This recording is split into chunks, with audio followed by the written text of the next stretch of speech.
Hello, welcome back to my fave fanfics. Here, I post, well, my favorite fanfictions, if that wasn't obvious. I do hope you'll enjoy them as much as I do. Please like and subscribe for more content. Without further ado, let's get started. Welcome, my dear faves, to the second part of What If Ichigo and His Family Transported to the World of My Hero Academia. Credit goes to DuchessEglantine. Chapter 6. And that's all folks, no one else is capable of progressing. Please make your way out of the arena in an orderly fashion. A chipper woman with a hedgehog quirk said into the microphone. Ichigo perked up and stretched his arms up into the air with a big yawn. The vending machine person, Ninja Hyena, a floating bald guy in orange, a muscular man in purple with a black swimmer's cap, the gray spike rock dude, some really tall lady with lots of muscles and a kangaroo mutation, an edgelord, and Ichigo himself were the only people in the pass room. That wasn't a lot of people compared to the hundreds that had applied. Ichigo frowned. Is it really that hard to get a license? He wondered. There was a refreshments table with a large keg of sports drink and some hors d'oeuvres on platters. Mostly onigiri.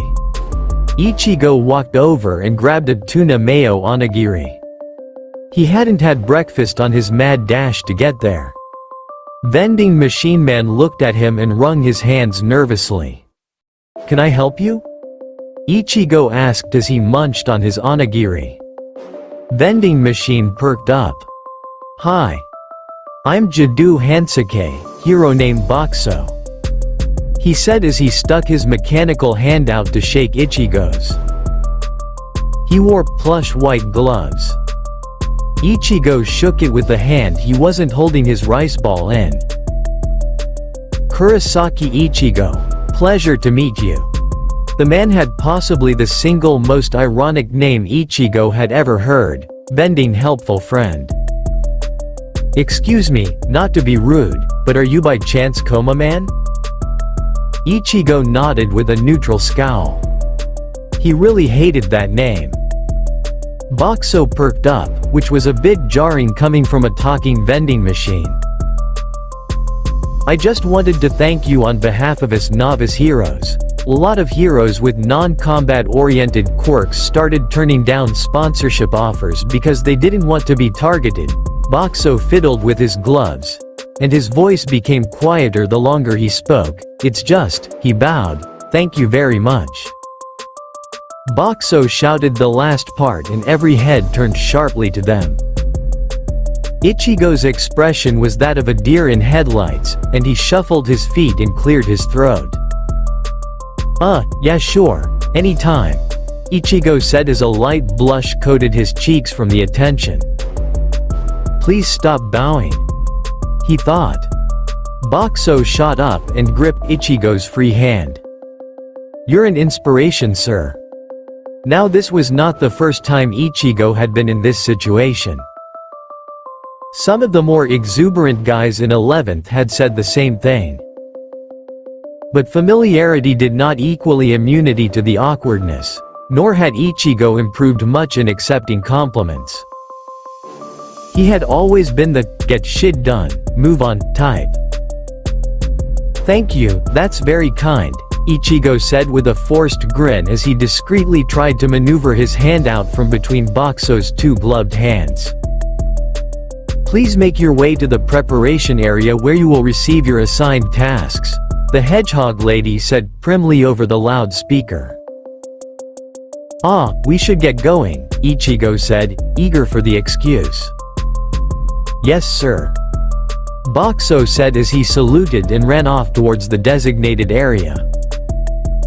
Ichigo snatched a few more onigiri and ate them quickly as he followed behind the group. He went through a large door that led to a dark room with a multitude of monitors showing CCTV footage of various different city streets. A gorilla man in a suit stood with his arms crossed before them. "Welcome," the gorilla man said. "I am Officer Gory. I'll be overseeing the second part of your exam." Before him was a table filled with 8 identical earpiece devices. They were discreet and fit inside the ear like a wireless earbud. "You'll be using these to communicate with one another." He gave them some time to familiarize themselves with how to use the devices. Once everyone settled down and gave the thumbs up, Gory continued. "Your mission is to uncover the leader of an underground drug trade. Gather evidence that can be used in court, and perform rescue services where applicable. At the same time, a string of kidnappings has been taking place in the area. A local group of heroes is in the middle of a sting operation regarding this. You are not to interfere with their investigation, or break their cover. They can be contacted through me." "Begin," Gory said, and walked away to stand to the side. "I'm Boxo, vending machine," Boxo introduced himself. "Hyena, hyena," the ninja hyena said. "Flicks, magnetism," the floating bald man in orange said. "Slid and go, sliding," the big buff guy in purple said. "Stalagmite, rock," the gray rock dude said. "Con, kangaroo," the buff kangaroo woman said. "Mist, camouflage," the edgelord said. Ichigo hesitated as they all turned to look at him. "Coma-man, spirit arts," Ichigo said with a fierce scowl. He hated that name. Yokomiru cackled behind him somewhere, the bastard. "Alright, I'll be leading this operation," Khan said as she smacked one fist into her other hand. "First we'll start a patrol and place cameras along." "Absolutely not," Ichigo shut down immediately. Khan pouted, "Do you work in this area?" Quote. "Well, no," Khan crossed her arms defensively. "Then you're not patrolling anywhere," Ichigo said. Boxo perked up. "Can you tuck your limbs in and pass for an actual vending machine?" Boxo nodded. "Yup. I can even vend." Quote. "Great, do we have access to supplies?" Ichigo asked Gory. "You do, but your resources are limited," Gory responded. "That's good enough for me," Ichigo said while taking off his jacket and handing it to Hyena. "Put that on and scruff up your hair." "How's your acting?" Quote. "Pretty good," Hyena replied as he pulled off the top half of his hero costume and pulled on the coat, leaving his chest exposed and tussling the long tuft of hair on top of his head into a disorderly mess. "Great, I want you to go do some errands in town, around the closest stores to reported drug activity." Ichigo turned to Mist. "Where's your camouflage most effective?" Quote. "I am most at home in the shadows," Mist said with a soft voice and a poetic cadence to his pattern of speech. "Time limit?" Quote. 2 hours, 13 minutes. "Do we have a map of the area and our location on it?" Slid and Go asked Gory, who pulled a map out of a drawer and marked an X in red marker on it. Slid and Go accepted it with a nod and spread it out on the table. "Do we have any prior intel on our drug ring?" Stalagmite asked as he leaned over the map. Gory came over and circled 2 alleys with a blue marker. "Confirmed activity in these 2 areas," Gory said before walking back to an out-of-the-way area. "You got any hair dye?" Ichigo asked. "No," Gory said as he leaned back and crossed his arms. "Are the shops in our exercise functional?" Flicks asked as he hovered idly by Khan. "They are," Gory said. "Hyena, when you go out to do some errands, pick me up some hair dye," Ichigo said. Hyena nodded and turned to leave out the exit. "Why do you need hair dye?" Khan asked. "Because I'm trending," Ichigo said with a neutral scowl.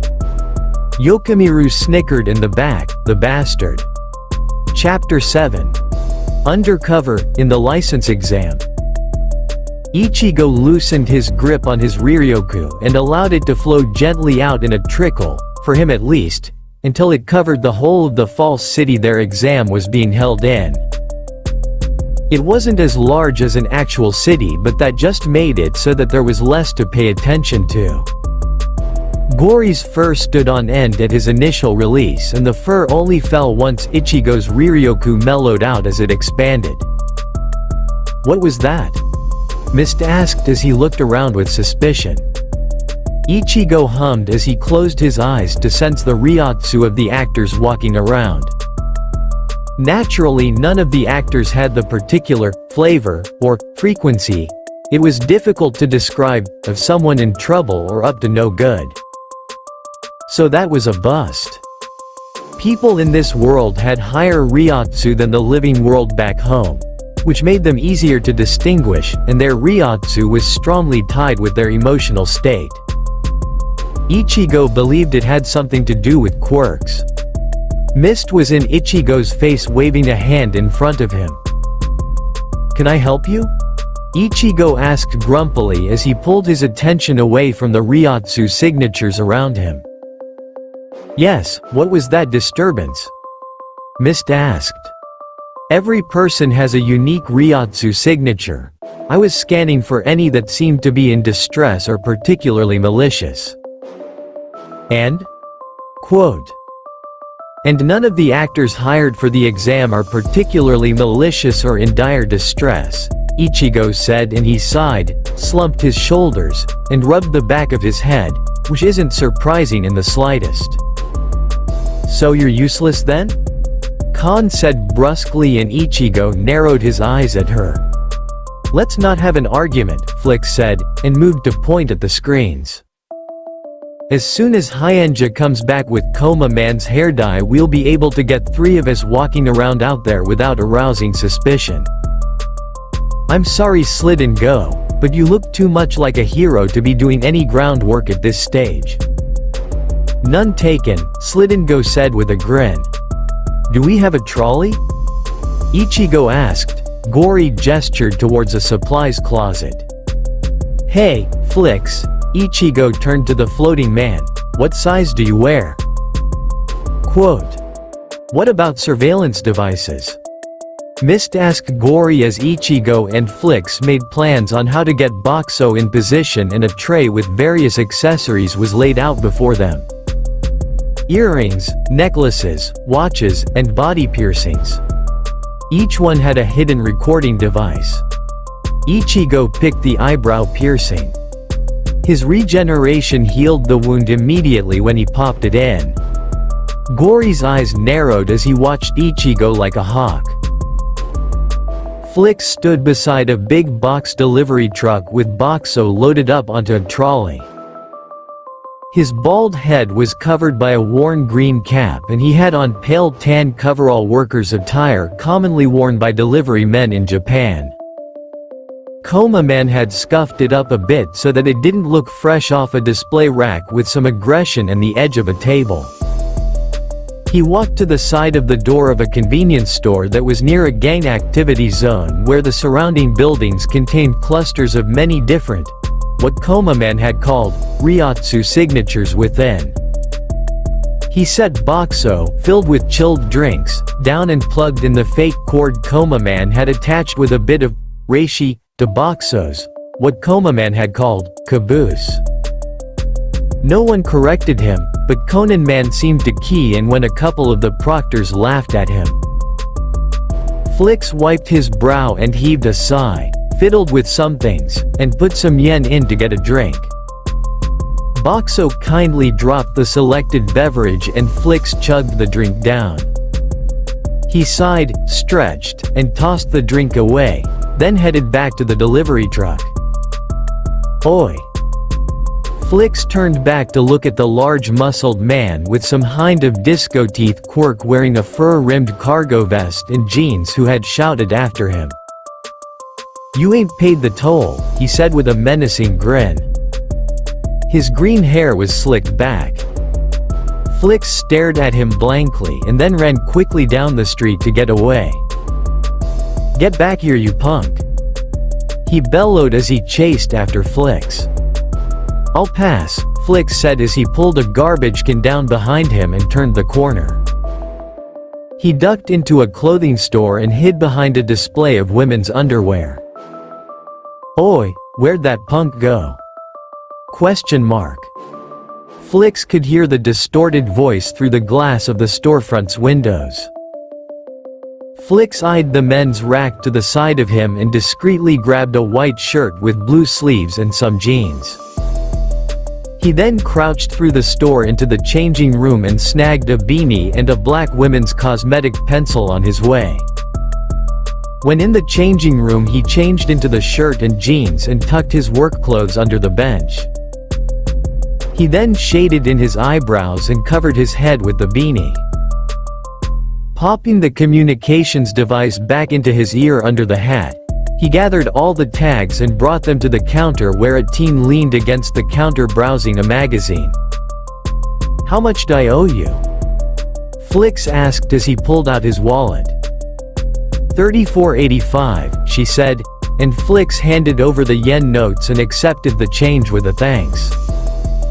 "Come again soon," she said cheerfully. Flix waved back on his way out. He put his thumbs in his pockets and walked around with a lazy look and a slouch as he made to wander around town. "Flix, that was freaking awesome," Hyena's voice came through the comm. Flix grinned at a CCTV camera as he walked by it on his stroll down the street. "Hey, you're not supposed to be looking at these cameras. They're for exam proctors only." A distant voice sounded over the comm. "Sorry. I didn't know." Flix winced at the volume of Khan's voice in his ear. The simulation had the sun setting in the false city. He was impressed at the budget this exam apparently had. It was a bit jarring how short the duration of the sunset was though. Maybe a couple minutes if Flix was being generous. "We've got activity on Boxo's camera," Hyanja said over the comms. Flix hummed and rounded a corner to head that way. Coma-man and Mist are heading out. Line art by AYWT, color by DuchessEglantine. Ichigo yawned as he walked past Boxo and into the convenience store. His hair was now blue, and he wore the navy long-sleeve shirt and jeans he came to the test in. He picked up a couple different packages of snacks and started reading the labels. Flix was nearby. Ichigo couldn't see him, but he could feel his ryotsu. After around 15 minutes, a couple thugs came in and stood behind and to the side of Ichigo with matching grins. "What you looking at?" Mohawk thug asked as he put an arm over Ichigo's shoulders. Ichigo shoved the snack in his face, label first. "You think any of these ingredients are bad for pregnant women?" Ichigo said with a frown. Lizard thug bent over laughing and Mohawk thug snatched the snack out of his face with a snarl. "You picked the wrong place to be looking at snacks, pal," Mohawk said as he grabbed Ichigo's bicep while Lizard grabbed his other arm and they started dragging him out of the shop. "Hey!" Ichigo shouted as he drug his feet and struggled. They loaded him up into a white van and bound his arms behind his back, throwing him into a group of other people bound and shoved into a corner of the van. "Huh, did this count as interfering with the kidnapping sting operation?" "What's your quirk, Blue?" Lizard asked as he ran a hand down Ichigo's neck.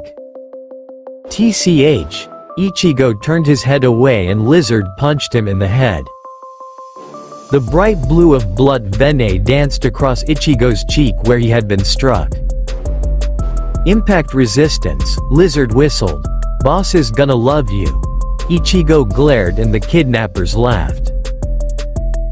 The van turned into an underground parking lot and they were unloaded violently and with plenty of threats with knives, guns, and quirks pointed at them to keep them complacent. They were each lead to a room and shackled to the floor. Then the door opened and in stepped a man. More specifically, in stepped their mission objective. Ichigo schooled his expression into a fierce scowl as the man began monologuing. It looks like they would be passing this examination ahead of schedule. Chapter 8. Blah blah blah, my awesome plot. Mwah mwah mwah mwah mwah mwah. How long had this guy spent perfecting his little, the great reveal, monologue? This is so boring, Ichigo thought as he scowled at a blank spot on the wall. To be honest, so far the test had been pretty fun. Very James Bond, much wow. But Ichigo had heard his fair share of monologues and frankly he was sick and tired of them. The villain was in his face now, cheesy Yakuza boss style and everything. Sorry, did you say something? Ichigo said with a bland scowl. The guy's face went through 50 shades of pissed. He then clocked Ichigo with his gun, splitting the skin above his eyebrow. It healed with a hiss. Ow, Ichigo said monotonously. TCH, he goes first, Yakuza boss man said as he turned on his heel and left through the door. Two goons unlocked Ichigo's chains from the floor and hauled him into another room. There was a medical examination table and several suspicious-looking syringes alongside vials filled with clear fluid. That looks incriminating, Ichigo thought with a raised eyebrow.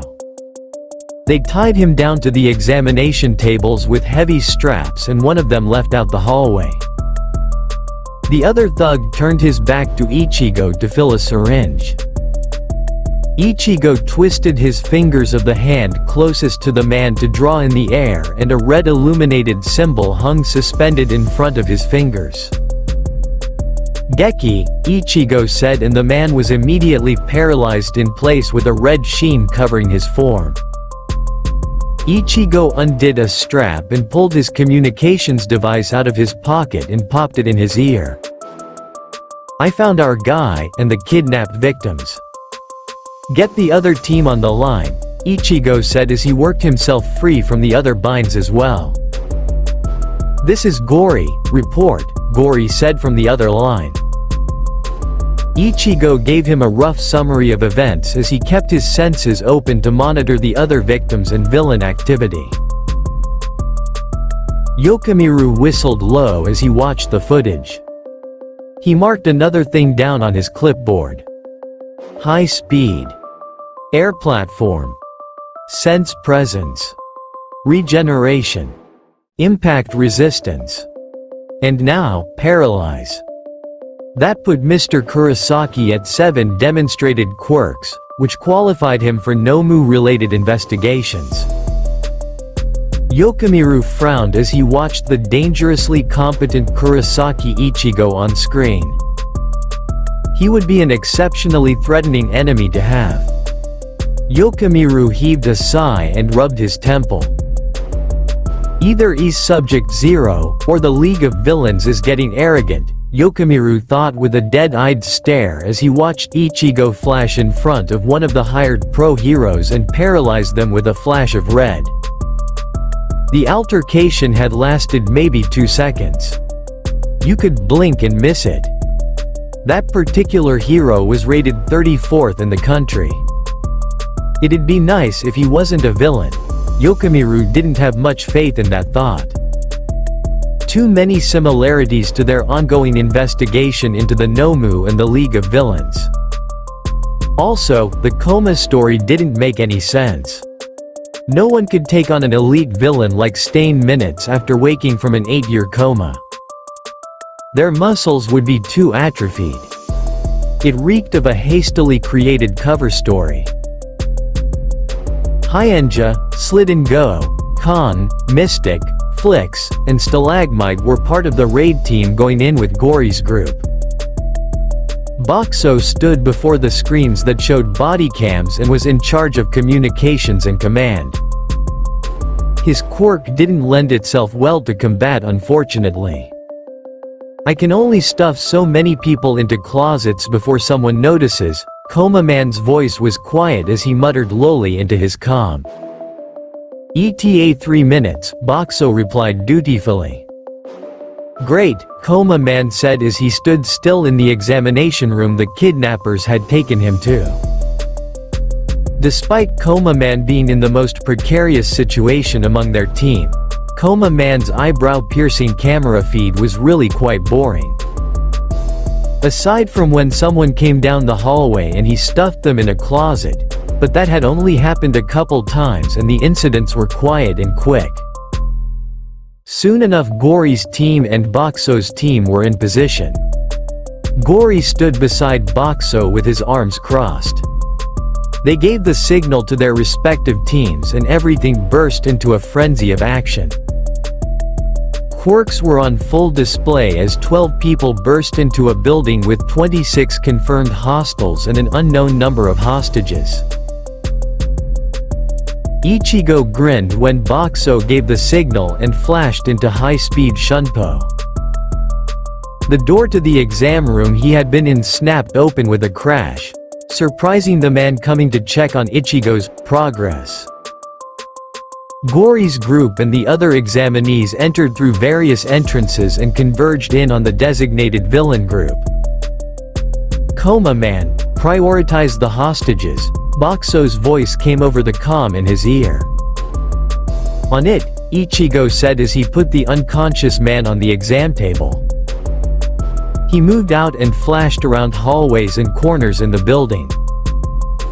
There was a group of Ryotsu signatures below him, but he couldn't find the stairs.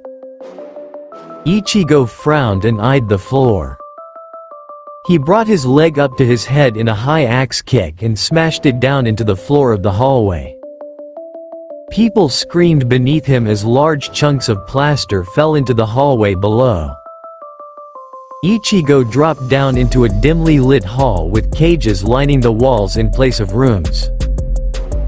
People in various states of filthy were in the cells, some with bloodstains and others with painted-on bruises. A couple people were laying on the ground unmoving. Is anyone injured? Ichigo asked as he got to work, his hand illuminated with a mint green Kaido. Over here. Someone shouted and Ichigo flashed and hovered over the woman kneeled next to an older man who was laying on his side with a pained look. Ichigo brought his hand over the injury. Dot. And nothing happened. Right, not a real injury, Ichigo muttered as he looked at his useless glowing hand. He sighed and rubbed the back of his head, embarrassed, and began to feel around the wound. Pissed, the man said, healing quirks count even if you can't do anything with costume wounds. Ichigo stared at him blankly and huffed as he set his hand alight once more and waved it over the man. He continued to go person to person until everyone had received some form of Kaido, healing, feeling like a fraud each time, and then began evacuating everyone. He jumped up through the hole in the ceiling and pointed his fist at the wall at the end of the hallway. Bala, Ichigo said, and a concussive blast of red energy shot through the wall and put a hole to the outside through it where several emergency vehicles could be seen. Ichigo jumped back down and landed lightly on the dusty floor. He began carrying people out two at a time with little bursts of shunpo, one at a time if they were injured, giving brief status reports to the medical personnel when he dropped them off. Enhanced strength. Healing hands. Energy blast. Yokomiru scribbled each down with a frown. It was exactly what they needed for the investigation. The enhanced strength combined with the regeneration and impact resistance verified that Mr. Kurisaki's quirk wasn't just spiritual arts, as he had listed. The rest could be placed under that very vague umbrella as they did resemble spells of some sort. But the other three were hallmarks of the Nomu creatures of the League of Villains.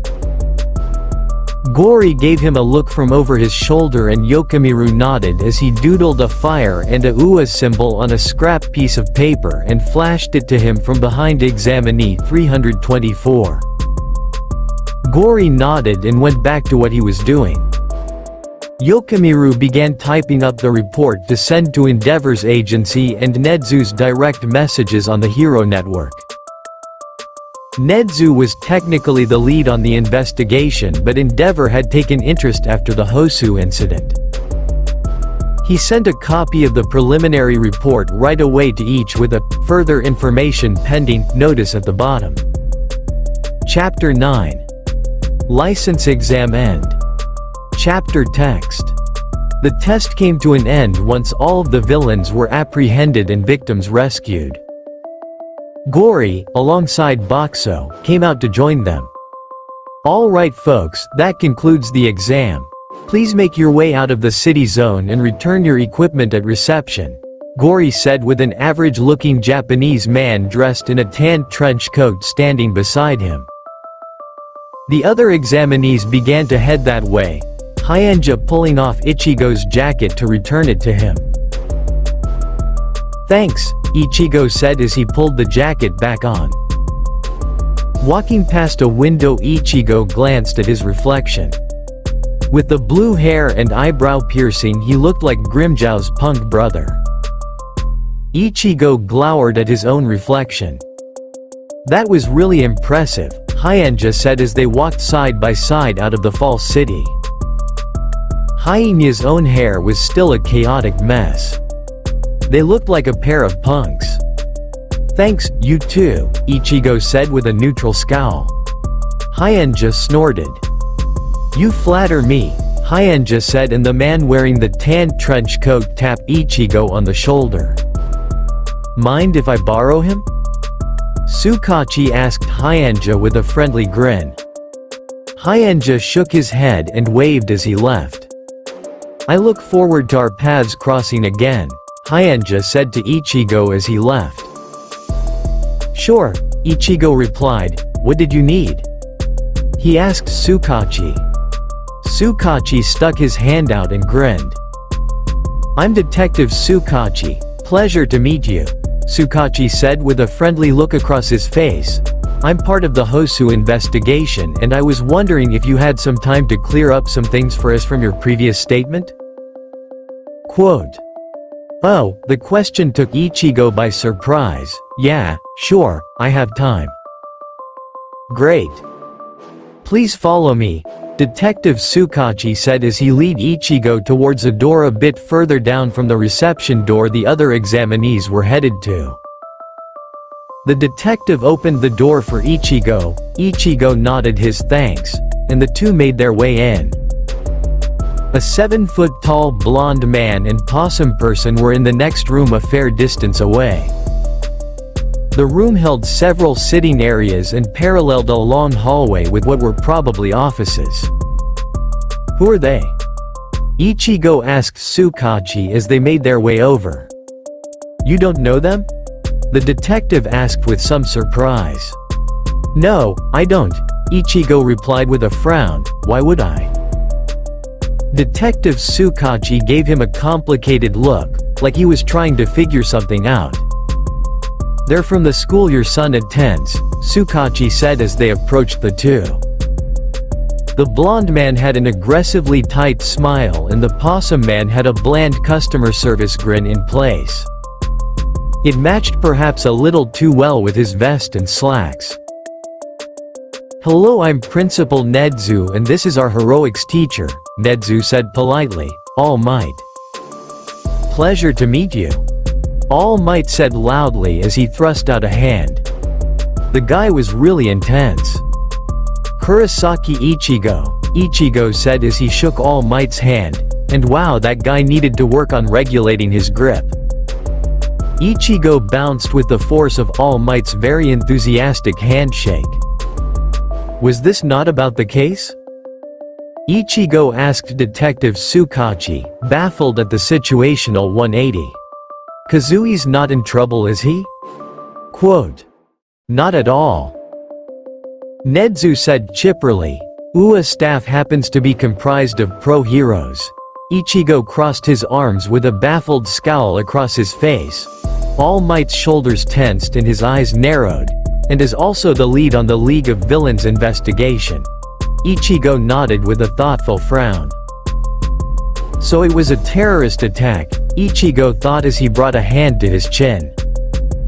Are you perhaps familiar with the League of Villains? Nedzu asked with his paws folded in front of him. No, Ichigo said as his hand drifted back down to rest in his jeans pocket. Tsukachi made a symbol for true, with the hand opposite of Ichigo where Ichigo couldn't see. Nedzu's sharp eyes followed the motion and he nodded minutely. Do you know what a Nomu is? All Might asked. No, what is it? Detective Tsukachi pulled out a picture from his pocket and handed it to Ichigo. It was a picture of the hollow he had killed that night with the scarf creep. The hollow? Ichigo wondered aloud as he took the picture to inspect it.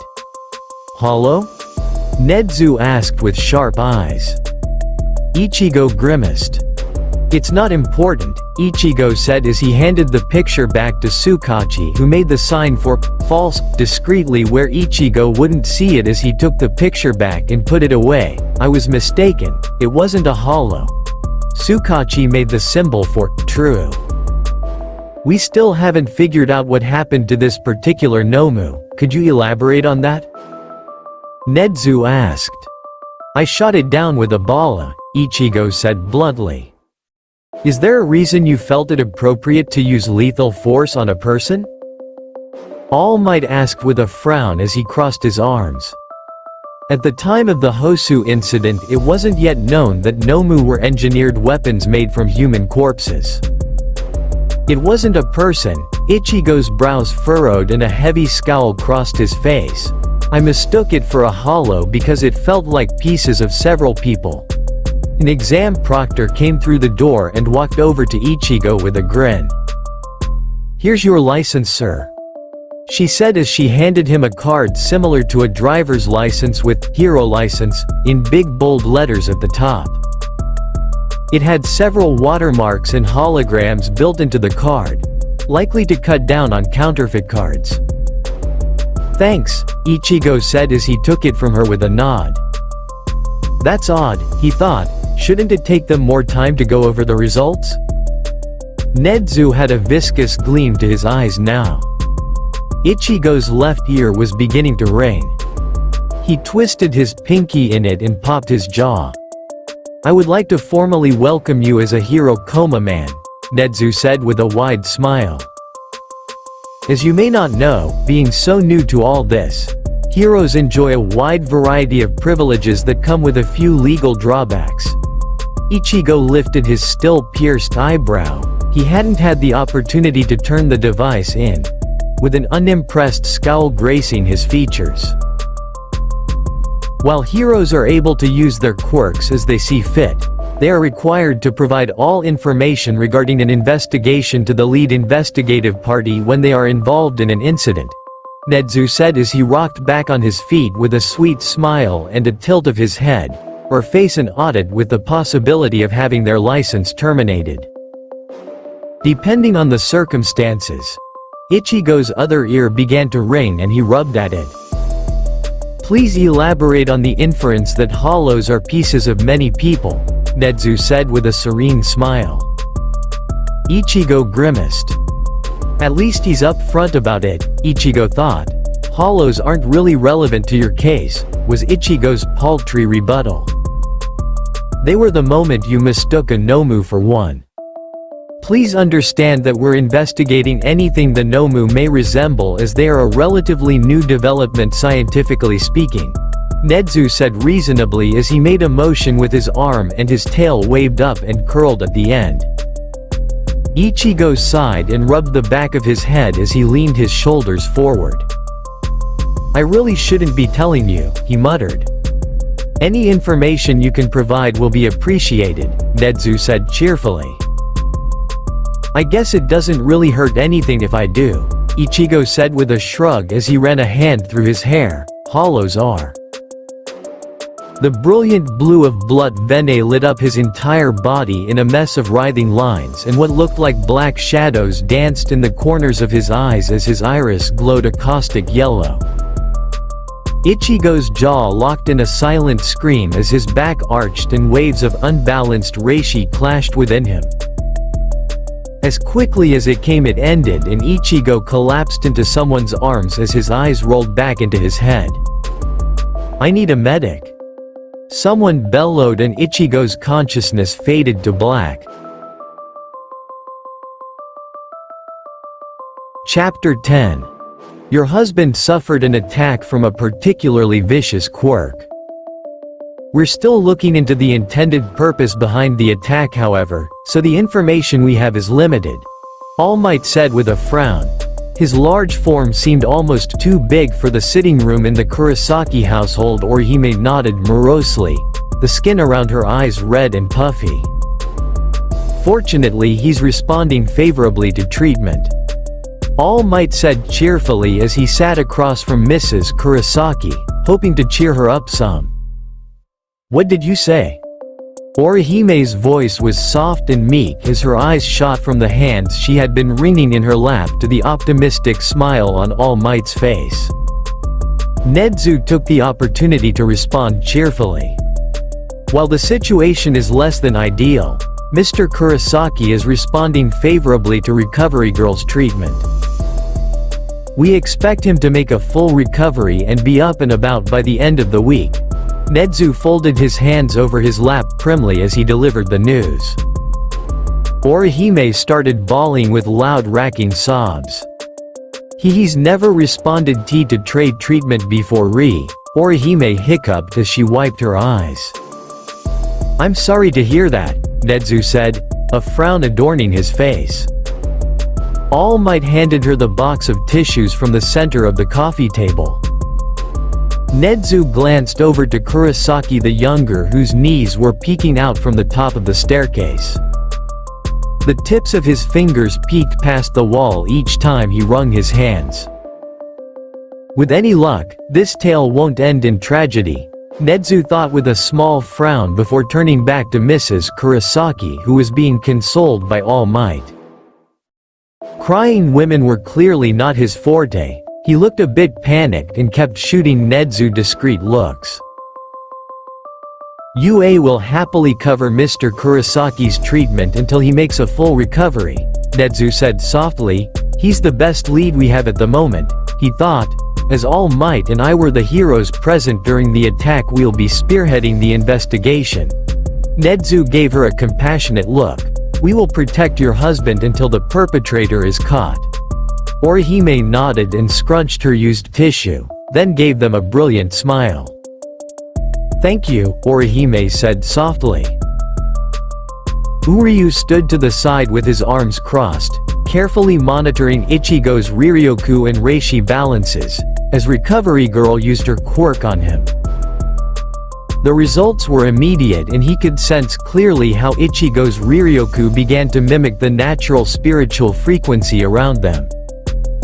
Recovery Girl inserted her native Riryoku directly into him through the use of her quirk. It encouraged the patient's body to rapidly heal by guiding their reishi with her own. It was the perfect quirk for Ichigo's underlying condition. When they had gone through that caustic place between dimensions, Ichigo had burned away much of his Riryoku, and what hadn't been burned away had been poisoned as he shielded the rest of them until they reached this new world. Technically, it had taken place outside of reality, so Orihime's Soden Kishun had no effect.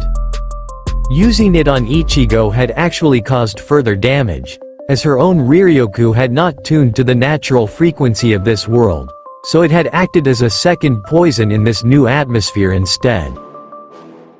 Orihime had not used her power since, even after her Riryoku acclimated to match this world. "Well, what's the verdict, Dr. Ishida?" Recovery Girl asked him. "It's perfect," Uryu said as he let the light blue glow fade from his eyes. "It will take a good amount of time with regular bi-daily treatments, but his Riryoku is changing to a neutral natural state rather than the caustic toxic one it's been trapped in. Recovery girl grinned and hummed with delight.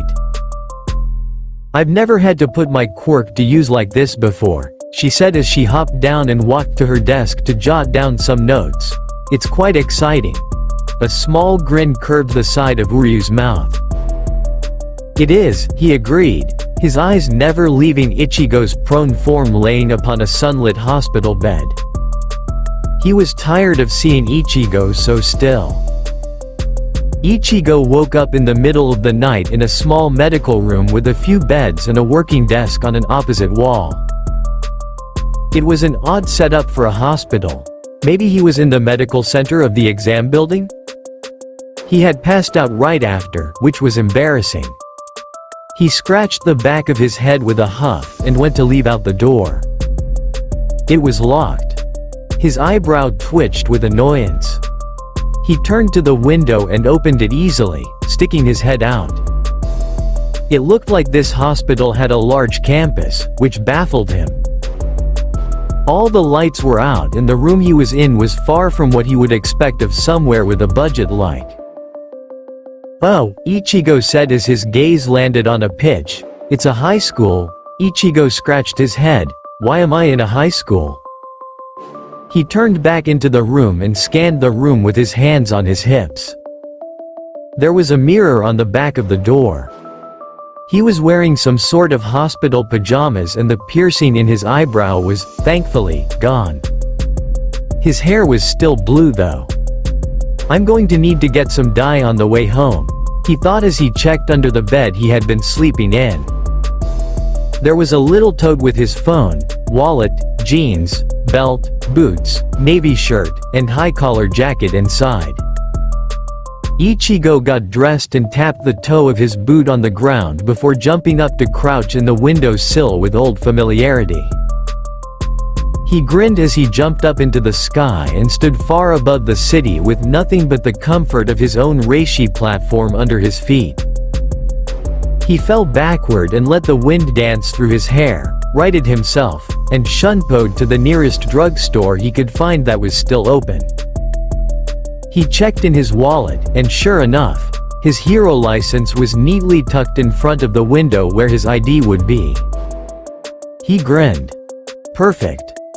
The doors to the drugstore opened with a swish and a chime as he walked in, and a cheerful employee let him know that they would be closing in 20 minutes. He waved and nodded to show he heard them and walked over to the hair dye. He deliberated between 3 oranges, debating which was closer to his natural color, and finally decided on one when the store intercom gave the 10-minute warning. He picked out some snacks he thought Orihime and Kazui might like and headed to the front. Where a teal and purple-haired girl was holding a gun to the clerk while they filled up a bag with cigarettes and cash. Ichigo sighed and walked up behind her, tapping her on the shoulder. She whipped around and pointed the gun in his face, shouting aggressively. Ichigo stared at her with a blank scowl and pinched the barrel of the gun closed. She tried to fire anyway and he held the trigger between his thumb and forefinger with the other 3 fingers stuck out sort of like he was making an okay. What? She said as she twisted the gun to look. You're done, Ichigo said as he plucked the gun out of her hands, putting it in his pocket, and twisted her around to hold both of her wrists together behind her back with one of his hands.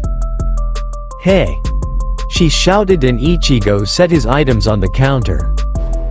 The clerk stared at the items and then stared back at him as Ichigo set his wallet on the counter and opened it with one hand to get out some bills while the woman thrashed in his grip.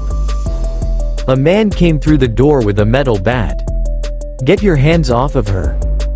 He screamed as he ran towards Ichigo with the bat raised sloppily over his head. Sigh, Ichigo said with an annoyed scowl as he handed the bills to the clerk, contorting his fingers awkwardly to point vaguely in his direction. The guy dropped the bat and stumbled, and a couple bottles of shaving cream exploded next to him, coating him in the stuff. The clerk snorted and covered his mouth with his arm as he held the bills and rung Ichigo up. "Sigh," Ichigo said again, his hand free this time. The guy's arms snapped behind his back and he kneeled on the ground. "What?" he growled as his muscles flexed like he was trying to move. "I'll buy the shaving cream too," Ichigo said as he went to grab some more bills out of his wallet. The clerk waved him off. "No need," the clerk said as his shoulders shook and tears beaded in his eyes as he tried to contain his laughter. "We have villain battle insurance." "Ah," Ichigo said as he took the plastic bag when the clerk handed it to him. "Thanks." "No," the clerk said. "PFFT, thank you." His shoulders shook and he put his arm over his mouth again. "Right," Ichigo said. "I'm just going to take these two idiots and go." "Yeah, okay," the clerk said as he folded his arms on the counter and put his head down. "You do that." The mont's voice was high-pitched now. Ichigo hung the plastic bag on his elbow and picked up the guy by the back of his pants like a piece of luggage. "Hey, which way is the police station?" Ichigo asked with a neutral scowl as he paused near the door. The clerk lifted his head and broke out into raucous laughter when he looked at Ichigo. The woman was gyrating in place trying to get out of Ichigo's hold on her wrists, and the man was kicking his ankles where he hung suspended by his pants half covered in shaving cream. His ankles were the only things he could move under the keto. "That way," the clerk said as he laughed, pointing in a vague diagonal direction. "Thanks," Ichigo said as he drugged the two out of the store and made his way down the street. They were robbing a drugstore at gunpoint? An officer asked Ichigo while two other officers secured the delinquents. One gave Ichigo the thumbs up and he undid the keto. "Yeah," Ichigo said as he pulled the gun out of his pocket by the center of the chamber, holding it out to the officer. The officer pulled an evidence bag out of a drawer and pulled on a glove to handle the firearm. "It's still loaded," Ichigo said. "I just pinched the barrel closed and pulled off the trigger." He pulled the trigger out of his pocket too. "Thought is incredibly dangerous," the officer said as he gave Ichigo an incredulous look. "I don't know a lot about guns," Ichigo admitted, and he rubbed the back of his neck and averted his eyes. "That's fine since you're so new to this, Coma-man, but I'll be sending you the schedule for firearm classes over the Hero Network. You need to know how to disarm them safely," he said as he shook a finger at Ichigo. Ichigo winced. "Sorry." Ichigo soared through the air quickly towards home after that, well and truly done with all the excitement. He now had a report to fill out and turn in the morning. When he made it to the house and gently tapped down on the sidewalk outside, the front door flew open. "Dad!" Kazui shouted as he ran towards him and then stuttered to an awkward stop, tripping with his momentum. "What happened to your hair?" Ichigo shook the bag in his hand. "I got snacks," he said. Uryu and Chad poked their heads through the doorframe. "You look like Grimjow," Chad said. "A bit young for a midlife crisis, Kurosaki," Uryu said. "Shut up," Ichigo said as he walked into the house with Kazui in tow. Orihime, Karen, and Yuzu were in the living room. "I got snacks," Ichigo said as he waved the plastic bag. Karen threw a slipper at him. Chapter 11. After being chewed out by a tearful Karen about what an insensitive jerk he was for making them all worry for so long, the group decided to do snacks and a movie to commemorate Ichigo's return to the land of the living, as Yuzu had so eloquently called it. Ichigo popped into the bathroom for a quick shower and to put the orange dye in his hair. Now cleaned, and in some fresh pajamas he didn't particularly care for, Ichigo sat on the couch with a towel around his shoulders to catch any dye from his hair. He had also laid a towel over the back of the couch just in case. Orihime was snuggled into his side and Kazui sat on his other side with a bowl of popcorn in between them. He had a timer going for the dye. "You couldn't have waited until after we left?" Uryu grumbled where he sat as far away from Ichigo as physically possible with a bowl of chips in his lap. A movie was playing on the television, some rom-com Karen had picked out. "It stinks," Chad agreed as he grabbed a handful of chips out of Uryu's bowl. "Nope," Ichigo grinned as he grabbed popcorn from the bowl between him and Kazui. "By the way, you have an appointment with Recovery Girl the day after tomorrow and every other day after that," Uryu said. "Who?" Ichigo asked. "The nurse at my school," Kazui said as he munched on some popcorn. "Don't eat with your mouth full," Ichigo said. "Why would I go to see Kazui's school's nurse?" Quote, "Because her quirk has a regulating effect on that caustic crap you got entangled in your reishi," Uryu said. "Ah," Ichigo said as Karen rummaged through the bag of snacks he had set on the couch. "What's a stroopwafel?" Karen asked as she held up the little box. "No idea," Ichigo said with a shrug. "But you bought it," Karen said dubiously. Ichigo shrugged again. "Oh, I love those," Orihime said as she snatched it and opened up the packaging with glee. The timer in the kitchen went off and Ichigo left to go rinse out his hair. Karen elbowed Orihime. "Better?" she asked quietly. Orihime nodded with a grateful smile. "Much." Orihime took a big bite of her sweet and enjoyed a night surrounded by close friends and family. They finished the movie and continued to chat for a while, catching Ichigo up on what they'd been doing while he'd been out of it. "Oh, hey, I got this today," Ichigo said as he showed off his hero license. "And now you have the #1 hero convinced that you're a zombie," Uryu said as he pushed his glasses up his face. "Huh?" Ichigo was completely baffled. "Zombies?" Orihime asked. "They have a zombie problem instead of a ghost problem," Chad said as he pulled out his phone and opened up his Hero Network application. He handed the phone to Ichigo. It showed a picture of one of those brain beast things. Orihime leaned over his shoulder to get a look at it. "It doesn't look like a zombie," Orihime said as she poked the screen to swipe up. Ichigo moved the device closer to her. "They're called Nomu," Chad said as he accepted the phone back from Ichigo. One attacked Kazui's class at school. Kazui had seemed suspiciously uninterested in what Chad had shown Ichigo.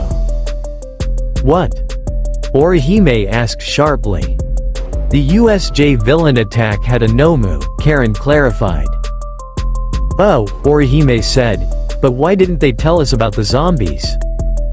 Quote, "They thought the Nomu was a normal villain until recently.